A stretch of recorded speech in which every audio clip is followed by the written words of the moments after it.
Hi everyone, welcome to another X-Wing Should I Fly It video. This time we're going to look at the Alpha-class Star Wing or the Assault Gunboat. I'm going to specifically talk about the OS-1 Arsenal loadout. And I've got a quick list up there, so we'll transfer straight over to that one. And it's a bit of a, I suppose, an Alpha Strike list, but I thought it was pretty interesting just because of a couple of interactions, so we'll go into it.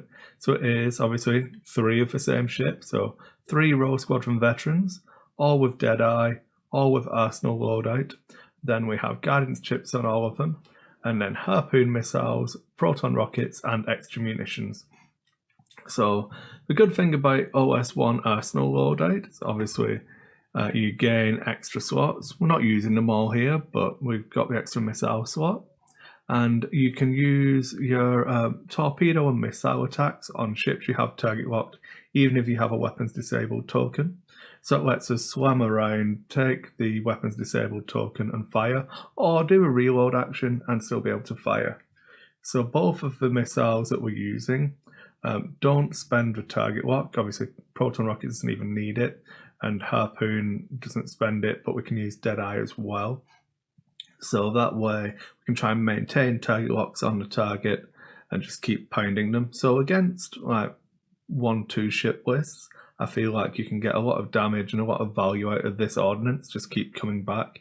The reason I went for extra munitions as well was just because I don't want to have to waste an action on a reload early. I want to be able to keep getting that target lock focused attack with the guidance chips, make sure I'm maximizing that damage output. Also, going in at PS4, obviously the cheapest ones that lets us take Deadeye and is also spammable.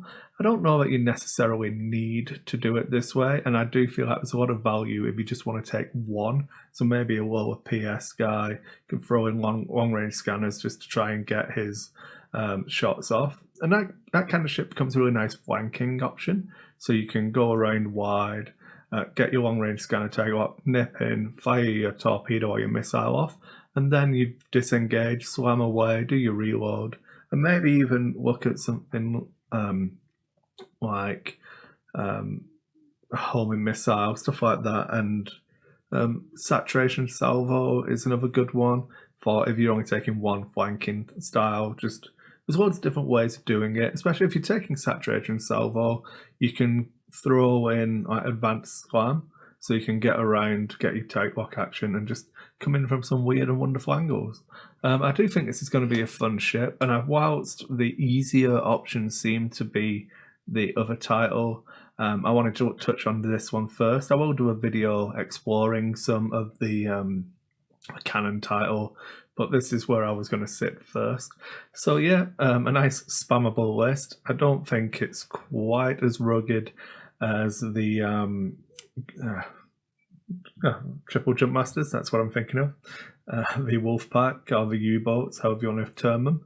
But I do think there's lots of options here, and I think it's quite viable. PS4 is a decent Alpha Strike. You're going to beat out TLTs. You should easily kill one of them in the opening salvo, with harpoon missiles going off as well. You've got lots of options. You cover all of the range bands with your prockets and harpoons. So all in, I think this is going to be viable. People will lose to it. Whether it's going to win any big events, I don't know. I think you could take a store champs again with this kind of list. I'm not delving too deep into massive competitive stuff until I've had time to get everything on the table. But yeah, there we go. That is the list. As a reminder for the Games Armory giveaway, that is still going on, so I'll link after this video to the TIE Silencer video if you can leave any comments on that. For this one, there's no giveaways, but if you would feel free to leave your comments if you've got any good options for the OS-1 Arsenal loadout. Save for canon loadouts for now. We're going to do another video in the future, but I'd love to see some of your videos from that. Some of your comments on this video from this loadout. Yeah, thanks for watching everyone, and I'll see you again soon.